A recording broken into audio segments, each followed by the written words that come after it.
Apakah filsafat Islam itu ada? Pertanyaan bernada menyudutkan ini sering muncul dari sarjana barat ketika mengkaji pemikiran tokoh-tokoh Islam zaman klasik. Mereka menganggap bahwa filsuf muslim generasi awal hanya berbicara filsafat Yunani tanpa menunjukkan bukti orisinalitas pemikirannya sendiri. Ernest Renan misalnya, mengatakan bahwa filsafat Islam hanya nukilan dari pemikiran Aristoteles. Lalu, Pierre Duhem malah menganggapnya hanya sebagai fotokopi dari Neoplatonisme. Benarkah demikian? Mari saya ajak Anda untuk masuk ke khazanah pemikiran Islam pada dinasti Abbasiyah, ketika teks Yunani dan masyarakat Muslim waktu itu berdialektika membentuk bahasa baru. Yuk kita bahas!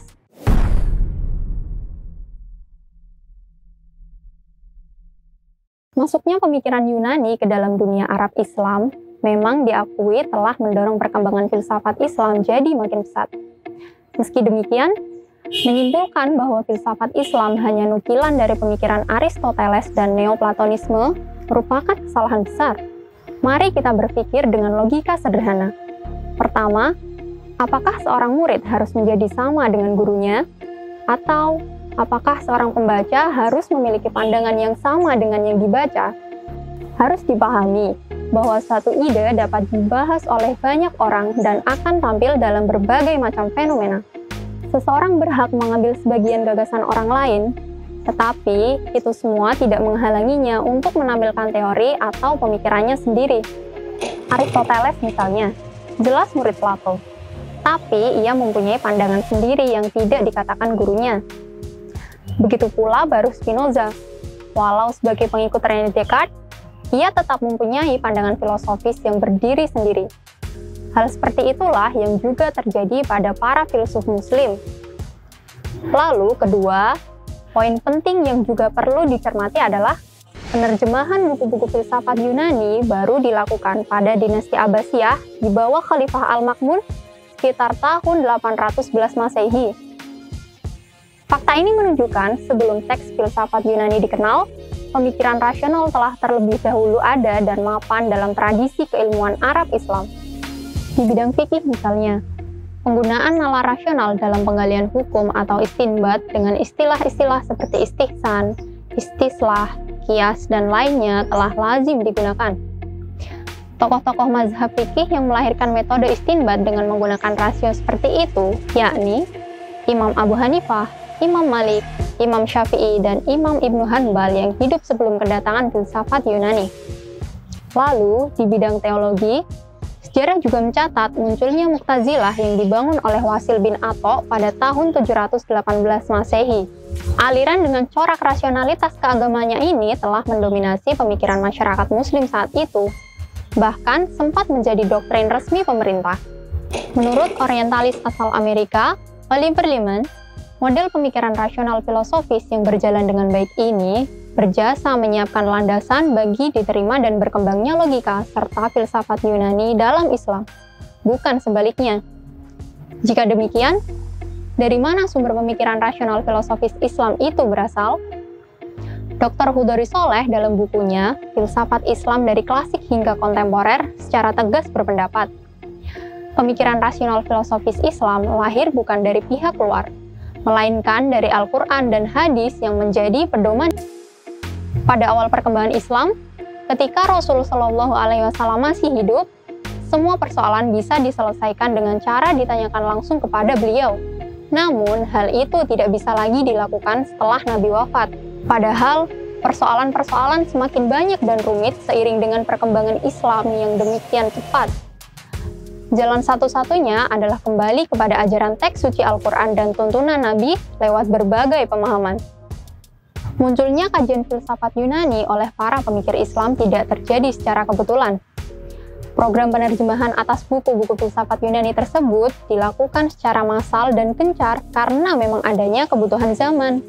Saat itu, muncul banyak doktrin sesat yang datang dari wilayah Iran, India, Persia, atau bahkan dari pusat Islam sendiri, seperti penolakan terhadap wahyu yang dikategorikan dalam istilah zindik. Untuk menjawab serangan doktrin-doktrin ini, para sarjana muslim merasa perlu untuk mencari sistem berpikir rasional dan argumen-argumen yang lebih kuat. Karena metode yang ada sudah tidak memadai lagi untuk menjawab persoalan-persoalan baru. Seorang orientalis asal Universitas California, Ira M. Lapidus, pada tahun 1937 menyatakan, filsafat Islam bukan sekedar bentuk analisis secara murni, tetapi telah menjadi bagian dari agama itu sendiri. Sejarah filsafat di dunia Islam adalah sejarah penyelarasan antara syariat dan filsafat, atau iman dengan rasio. Kelak, tema inilah yang paling penting dan paling menghabiskan energi dalam filsafat Islam. Kita dapat melihat bagaimana para filsuf mengambil sepenuhnya refleksi filosofis Yunani dan mempertimbangkannya demi kepentingan Islam dengan justifikasi nas. Pada periode awal ini, salah satu tokoh yang paling berjasa menyelaraskan antara agama dan filsafat Yunani yakni Al-Kindi. Tak ada catatan pasti mengenai tahun kelahirannya. Namun, ia diperkirakan lahir sekitar tahun 801 Masehi di Kufah atau kini masuk wilayah Irak. Kakek buyutnya, yakni Al-As'ad bin Qais, merupakan pemeluk agama Islam pada masa kenabian dan termasuk sahabat Nabi. Sejarah mencatat, Al-Kindi hidup pada masa penerjemahan besar-besaran karya-karya Yunani ke dalam bahasa Arab. Dan memang, sejak didirikannya Baitul Hikmah oleh Al-Makmun, Al-Kindi sendiri turut aktif dalam kegiatan penerjemahan ini. Di samping menerjemah, ia juga memperbaiki terjemahan-terjemahan sebelumnya. Karena keahlian dan keluasan pandangannya, ia diangkat sebagai ahli di istana dan menjadi guru putra khalifah. Melalui penelusuran karya-karya Al-Kindi, para sejarawan menetapkan bahwa Al-Kindi merupakan filosof pertama yang menyelami disiplin filsafat dengan menggunakan bahasa Arab sebagai media pengantarnya. Dalam kondisi seperti itu, setidaknya ada dua kesulitan yang dihadapi Al-Kindi. Pertama, kesulitan untuk menyampaikan gagasan-gagasan filosofis ke dalam bahasa Arab yang saat itu kekurangan istilah teknis untuk menyampaikan ide-ide abstrak. Kedua, adanya tantangan atau serangan yang dilancarkan oleh kalangan tertentu terhadap filsafat. Filsafat dan filosof dituduh sebagai pembuat bid'ah dan kekufuran. Untuk mengatasi kesulitan pertama, Al-Kindi sering mengambil alih istilah-istilah Yunani, kemudian menjelaskannya dengan menggunakan kata-kata bahasa Arab murni. Seperti philosoph untuk istilah Yunani philosophos, falsafah untuk istilah philosophia, fantasiah untuk istilah fantasia. Lalu, ia juga menciptakan kata-kata atau istilah baru dengan cara mengambil kata ganti dan menambahkan akhiran iyah di belakangnya, untuk membuat atau menjelaskan abstraksi-abstraksi yang sulit dinyatakan dalam bahasa Arab. Misalnya, al-mahiyah dari kata mahwa untuk menjelaskan istilah Yunani toti esti atau esensi, al-huwiyah dari kata ganti huwa untuk menjelaskan istilah Yunani tuon atau substansi. Untuk menghadapi tantangan kedua, inilah yang paling menarik. Al-Kindi menyelesaikannya dengan cara menyelaraskan antara agama dan filsafat. Upaya untuk menyelaraskan keduanya dilakukan melalui beberapa tahapan. Pertama, ia membuat kisah-kisah atau riwayat yang menunjukkan bahwa bangsa Arab dan Yunani bersaudara, sehingga tidak patut untuk saling bermusuhan. Dalam kisah ini misalnya, ditampilkan bahwa Yunan, personifikasi dari nama negeri Yunani, adalah saudara Khotan, nenek moyang bangsa Arab. Dengan demikian, bangsa Yunani dan Arab berarti adalah saudara sepupu, sehingga mereka mestinya dapat saling melengkapi dan mencari kebenaran bersama, meski masing-masing menggunakan jalan yang berbeda. Kedua, ia mempromosikan pemahaman bahwa kebenaran bisa datang dari mana saja, dan umat Islam tidak perlu sungkan untuk mengakui dan mengambilnya. Dalam bukunya Falsafatul Ula, secara jelas Al-Kindi menulis, kita hendaknya tidak merasa malu untuk mengakui sebuah kebenaran dan mengambilnya dari manapun dia berasal. Meski dari bangsa-bangsa terdahulu ataupun dari bangsa asing, bagi para pencari kebenaran, tidak ada yang lebih berharga kecuali kebenaran itu sendiri. Mengambil kebenaran dari orang lain tersebut tidak akan menurunkan atau merendahkan derajat sang pencari kebenaran, melainkan justru menjadikannya terhormat dan mulia. Ketiga, ia menyatakan bahwa filsafat adalah suatu kebutuhan sebagai sarana dan proses berpikir, bukan sesuatu yang aneh atau kemewahan. Al-Kindi senantiasa menekankan masalah ini terhadap orang-orang yang fanatik agama dan menentang kegiatan filosofis. Dengan metode dialektika, ia mengajukan pertanyaan kepada mereka. filsafat itu perlu atau tidak perlu? Jika perlu, mereka harus memberikan alasan dan argumen untuk membuktikannya. Begitu juga jika menyatakan tidak perlu. Padahal, dengan menyampaikan alasan dan argumen tersebut, mereka berarti telah masuk dalam kegiatan filosofis dan berfilsafat.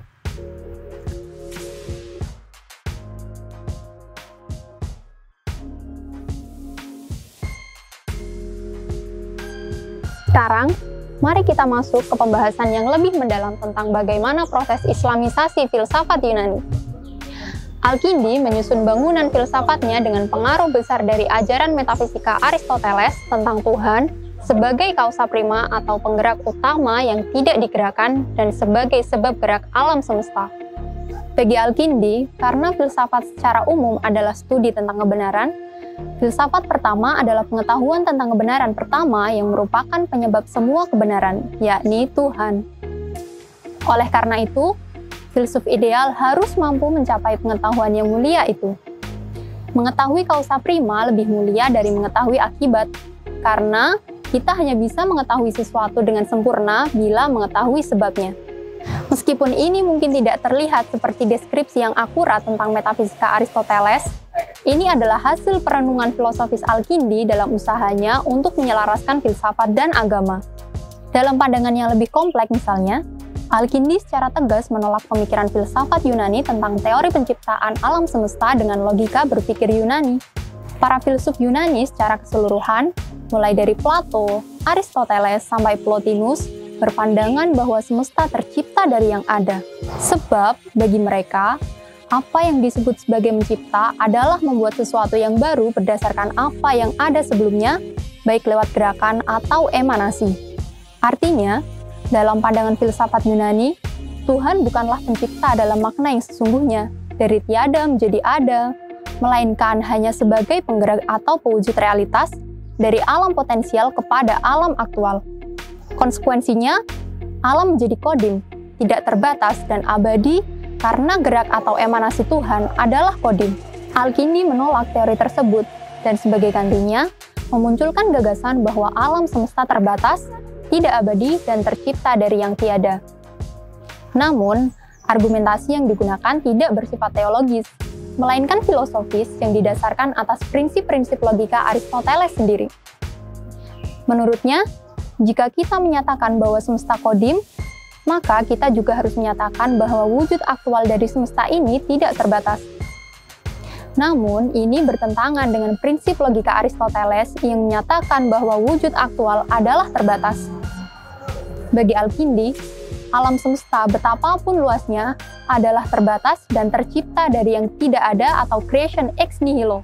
Karena ia terbatas, maka alam semesta harus mempunyai titik awal dan akhir dalam waktu. Masih banyak lagi pemikiran filsafat Yunani yang ditransformasi dalam bentuk yang berbeda oleh Al-Kindi. Terlepas dari semua itu, satu hal yang tidak terbantahkan adalah komitmen dia sebagai promotor paling gigih dalam mempromosikan filsafat sebagai salah satu jalan menuju Tuhan. Bagi Al-Kindi, fungsi filsafat sesungguhnya bukan untuk menggugat kebenaran wahyu atau untuk menuntut persamaan posisi dengan wahyu. Filsafat haruslah sama sekali tidak mengajukan tuntutan sebagai jalan tertinggi menuju kebenaran dan mau merendahkan dirinya sebagai penunjang bagi wahyu. Ia mendefinisikan filsafat sebagai pengetahuan tentang segala sesuatu sejauh jangkauan pengetahuan manusia. Karena itu, Al-Kindi dengan tegas mengatakan bahwa filsafat memiliki keterbatasan dan bahwa ia tidak dapat mengatasi problem, semisal mukjizat, surga, neraka, dan kehidupan akhirat. Dalam semangat ini pula, Al-Kindi mempertahankan teori penciptaan alam semesta dari yang tidak ada menjadi ada, kebangkitan jasmani, mukjizat, keabsahan wahyu, dan kelahiran serta kehancuran dunia oleh Tuhan.